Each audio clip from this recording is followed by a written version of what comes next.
Hello, welcome to the Sunday School lesson for September 13th, 2020.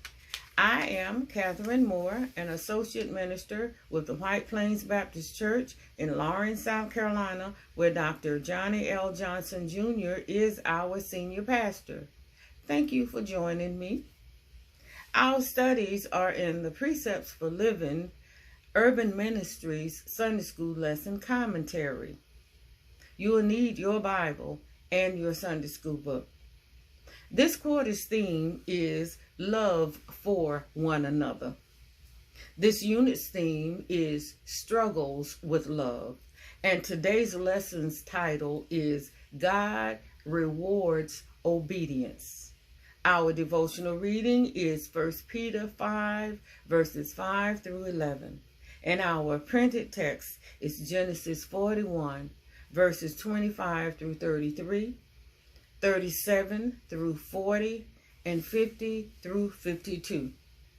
The keep in mind verse is Genesis 41, verses 39 through 40, and in the New Living Translation, it reads, Then Pharaoh said to Joseph, Since God has revealed the meaning of the dreams to you, clearly no one else is as intelligent or wise as you are.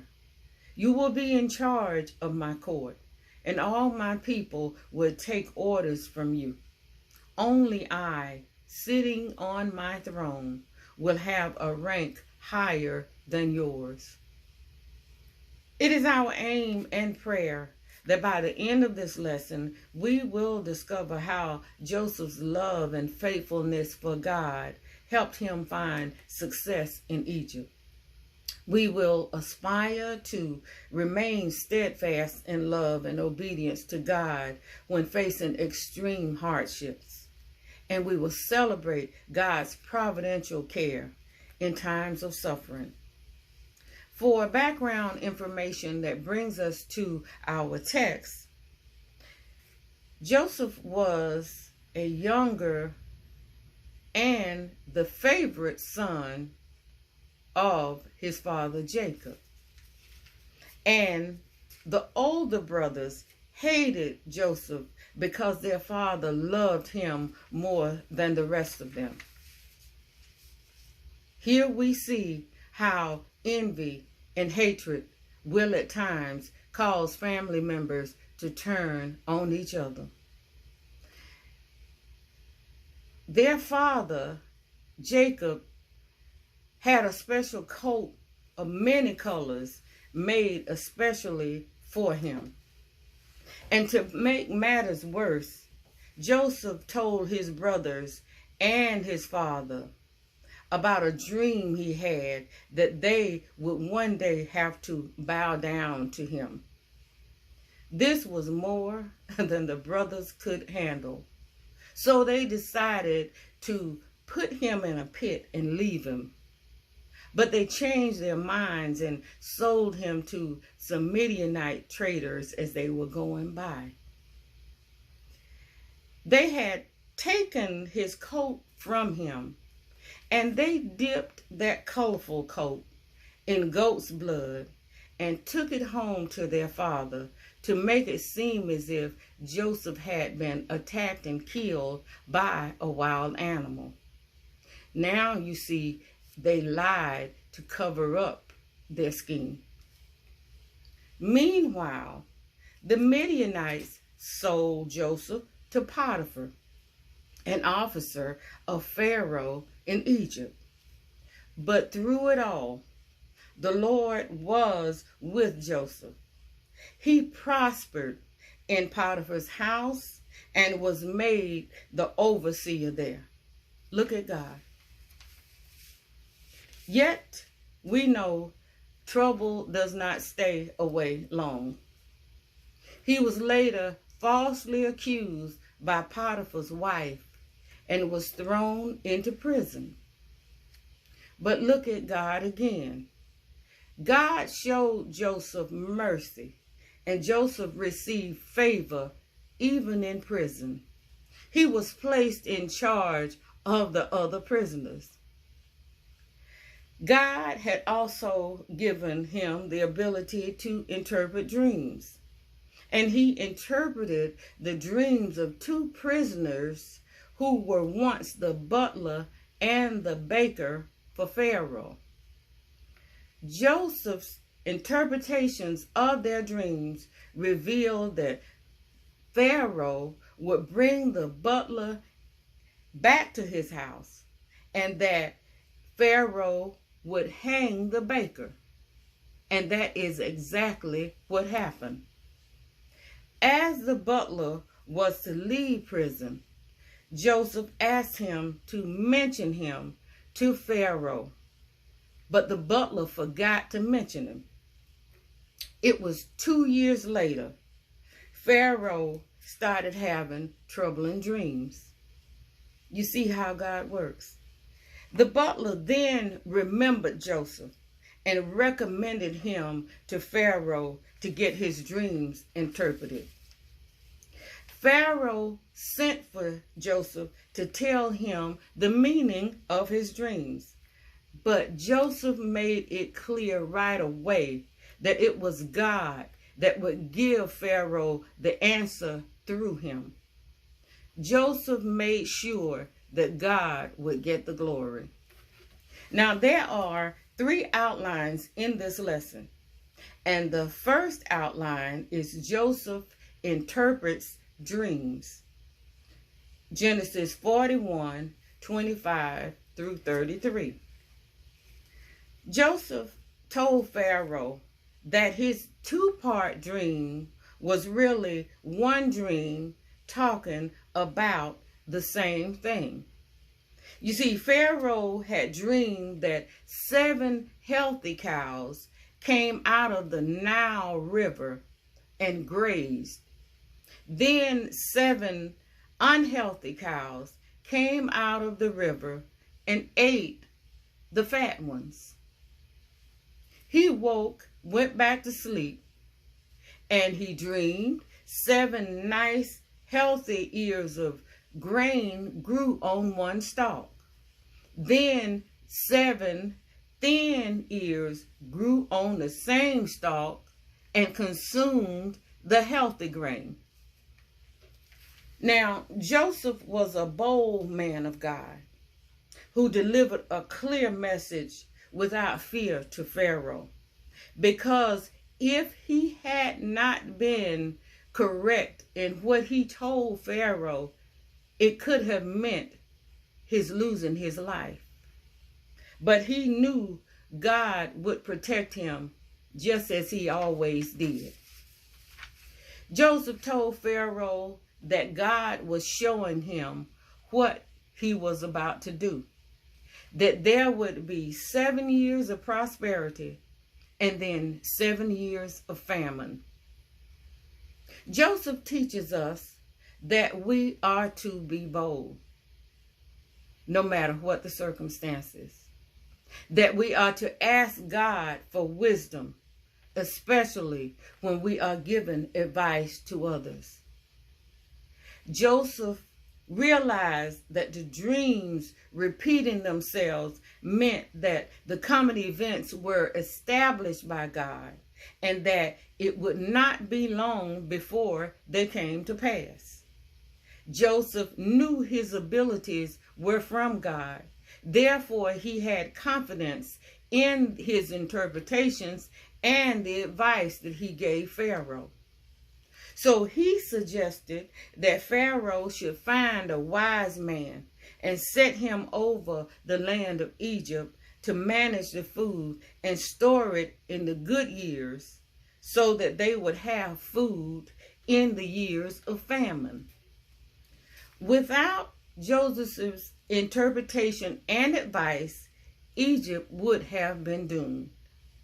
God had him in Egypt for such a time as this. Our second outline is Joseph receives honor, verses 37 through 40.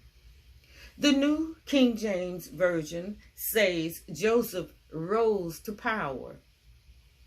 In the eyes of Pharaoh and his servants, Joseph was the man for the job. He was the one that they knew they needed to govern. They recognized the Spirit of the Lord in Joseph, even though they did not worship Joseph's God. You see, we must learn to trust God through any and all circumstances.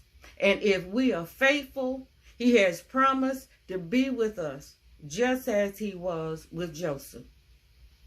You see, Joseph was not looking for a job, not to mention honor and power. He had been forgotten by man, but God remembered him and prospered him. Joseph was a Hebrew, and the position that he was placed in was not usually given to someone that was not an Egyptian. He was now second in line behind the king. This is blessed assurance for us that God can and will cause us to have favor with people, whether they know God or not. And He will cause us to be totally blessed, even though the odds are seemingly against us. Romans 8:31 says, if God is for us, who can be against us? We must stay humble and not give up on God. The best way to succeed is to do the lower job we've been assigned as best we can and trust God to elevate us. Joseph had the qualities that qualified him for the job. No, we can't all be rich and famous, but we can all be godly. 1 Timothy 4:8 says, but godliness is profitable for all things, having promise of the life that is now and of that which is to come. We must hold on when times are hard and allow Joseph to teach us that our greatest blessings are often the result of our greatest pain. Our third outline is Joseph establishes familial roots with Egypt, verses 50 through 52. Pharaoh set Joseph over all of Egypt. He put his signet ring on his finger. This meant that Joseph could make decisions without Pharaoh's input. He didn't have to go back to Pharaoh and ask him what he could do. His voice was now Pharaoh's voice. He was given royal clothes and a gold chain around his neck. His ride was second only in line to Pharaoh.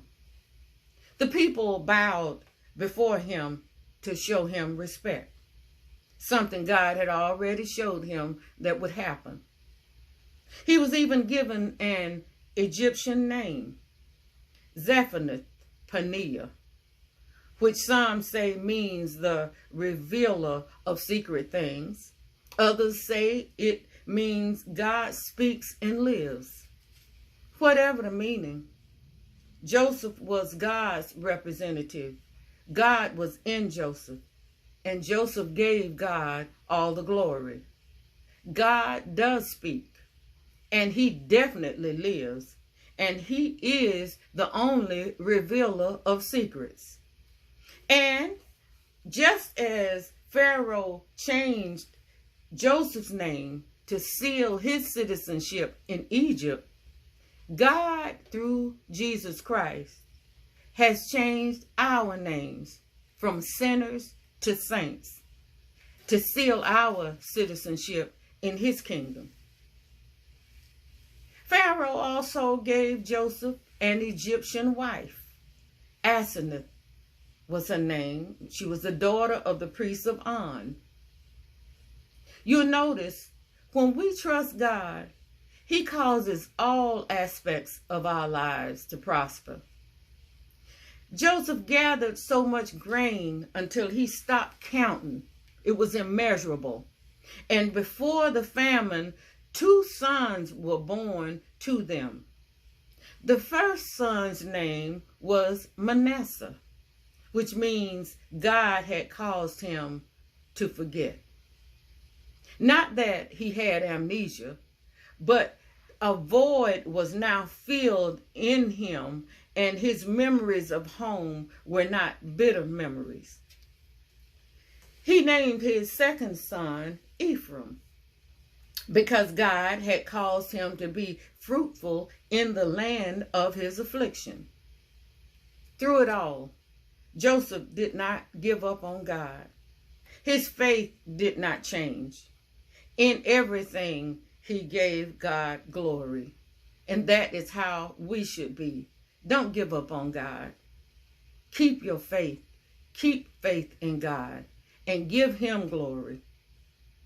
Joseph was now fruitful in spite of circumstances or even in the place he lived. Now he could see from his elevated position how God had purposely led him to the place he was in. And he was able to see that everything he had gone through brought him to power and promise. What are you going through right now? Hold on. God is purposely leading you through it. Romans 8:28 says, and we know that all things work together for good to those who love God, to those who are the called according to his purpose. We must recognize and appreciate the providence of God. God is in all things. Someone said our troubles are God's opportunity to make us glad. Think about it. If Joseph had not been an Egyptian prisoner, he would not have been an Egyptian governor. The iron chains around his feet brought about the golden chain around his neck. Joseph teaches us not to give up. He persevered. Examine the word persevere. Its prefix per means through. It is put together with severe, which means extreme difficulty. So the story of Joseph teaches us to keep pressing on, to keep on doing our duty and trust God even through extreme circumstances. It teaches us that God does reward obedience. Yes, Jesus persevered. He was obedient, and he did not give up, even after being called a devil. He didn't give up when they called him a wine bibber. And they called him mostly everything but who he was and is, and that is the Son of the true and living God. He was arrested, taken from one judgment hall to another. He didn't give up. He was beaten, made to carry his own cross, and was crucified for our sin. He rose from the grave, and now he has been rewarded by the Father for his obedience. And he has given him a name that is above every name. Yes, God rewards obedience. To God be the glory. Thank you for watching.